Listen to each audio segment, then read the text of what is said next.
invite you to be seated.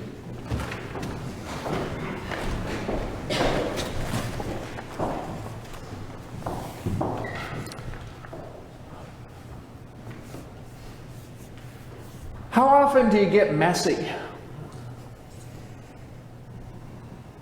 Remember back to the early childhood of my oldest daughter when we would go outside and we would get our hands all in the dirt and we would play trucks and we would get messy, and then we would come inside and we would clean off and we would have a tea party with dolls. And the juxtaposition of the stereotypes of those different gender-associated activities was beautiful. But I'm actually talking this morning about getting messy with other people, getting into messy relationships, getting into messy places where the path forward is not simple or easy.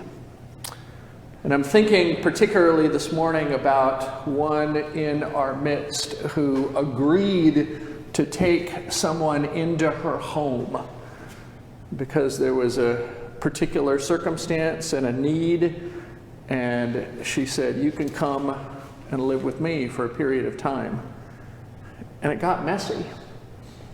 The period of time ended up being longer than she was hoping in the beginning, and the circumstances of why that person came into her home were more complicated than she first knew, and it was messy. I'm thinking about the involvement that we have a connection to in partnership with other people through the organization Reset that you've heard about, with those who have come into this country from other places in the world, and the conceptions that we have in the beginning about what it means to respond to somebody else in a situation of need. And I'm thinking about the report that we heard that after a year, that it's messier than we thought. That when you up and relocate out of a situation that you knew and you get dropped into a whole foreign context, it's not just about giving you a few pieces of furniture and giving you some supplies and then, okay, you're good, go. It's messy. And so I'm thinking about that question, how often do you and I get messy? Because there are times in which we come up against circumstances that might be like that, and we think to ourselves, I don't think I want to get involved in that. That's going to be a kettle of fish more than I'm willing to go and be a part of. And we do that for good reason. We do that because we're aware of other things that are going on in our life that need our energy and our attention and focus. We do it because maybe there's not 100% trust in that relationship. We do it because maybe we've been burned in the past and we're not going to go down that road again. There's any number of reasons why we're a little reticent to get messy. But that's what's happening in this narrative that we heard this morning, is that Jesus says to this guy who is not in high esteem in his community, come on down, I'm going to hang out with you later. Jesus takes that initiative.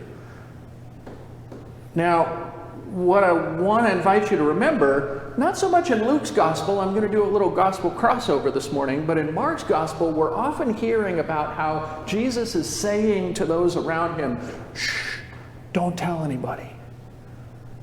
And you might remember that the reason that he does that is because his reputation is growing, sometimes not for the right reasons, and he doesn't want to be distracted by people wanting a piece of him for reasons other than what he's trying to accomplish.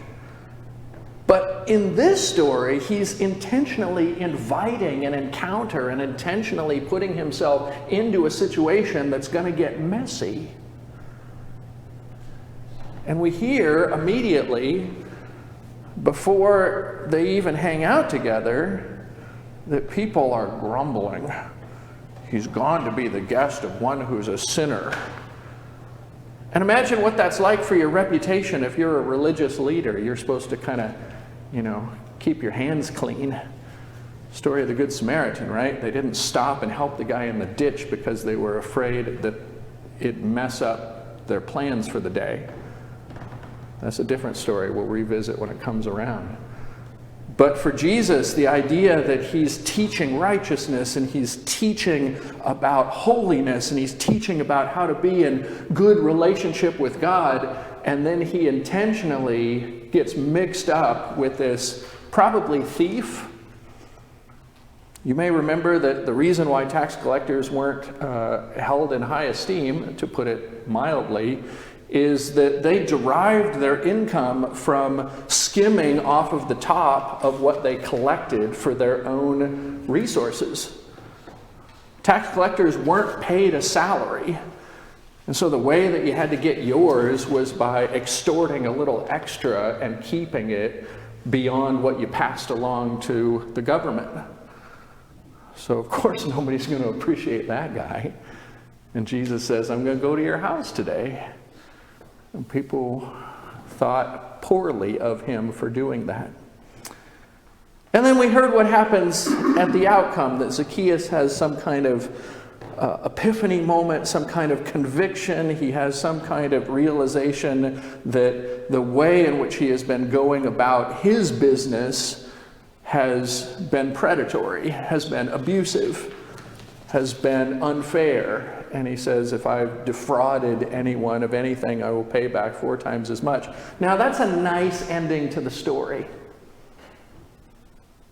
But if you've ever gotten messy, you know that there's no guarantee that that's going to be the end. We don't get to control the outcome. All we get to control is whether we put ourselves out in a way that has something to offer because we have been blessed and loved by God.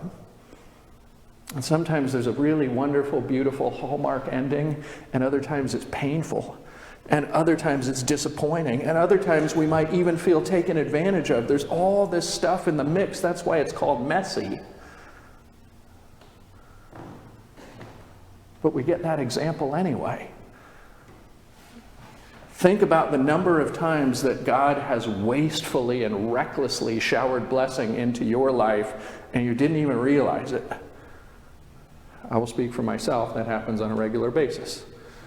And I think about what it must be like to be God going, oh man, really? Can I just get a little thank you? Okay, all right, we'll try again tomorrow. Because I'm messy. And I'm going to be presumptuous and suggest that you're messy too. Things don't always go in a straight line in your life, and things don't always work in a progressive way in which things get better and better, and you disappoint people, and people sometimes feel as though kind of the complexities of your life are maybe a little bit of a hassle. And that's the humility that comes along with recognizing that that's exactly why Jesus did what he did. Because he's not looking for the perfect people. He's not looking for the all squared away all the time people. He's not looking for the exclusively righteous people who never stray from the path. He's looking for real people. He's looking for you and me people. He's looking to hang out with us so that we have the opportunity to have epiphany moments. And sometimes we do. And it's great and wonderful when God's Holy Spirit breaks through and we go, oh my gosh, a transformation moment is happening. But it's not a necessity of the relationship. What's required of the relationship is presence and availability and the vulnerable offering of love. So that's our story this morning. Jesus makes himself vulnerable to offering something to Zacchaeus, and it has a good outcome, but the outcome was not assured. The only thing that was assured is that the process was going to be a little messy. So I don't know how long it's been since you've had the opportunity to go outside and play trucks in the dirt. But I do know that probably much more recently you've had the opportunity to get into the dirt a little bit with somebody else. And you thought, I don't know if I want to do this or not. And this gospel passage is not a, you have to do it every time, and any time that you don't do it, you're falling down in your faith. This gospel passage is a reminder that in the messiness of relationship that God does not shy away from with you and me, that there is also blessing when we similarly take courage and don't shy away from one another. May you experience the blessings that come along with the frustrations and the uncertainties and all of the things that human relationship brings. And may we give thanks to God for the privilege that we have been given the opportunity to put ourselves out into that messiness, just as we have been blessed when God puts himself into our messiness. Amen.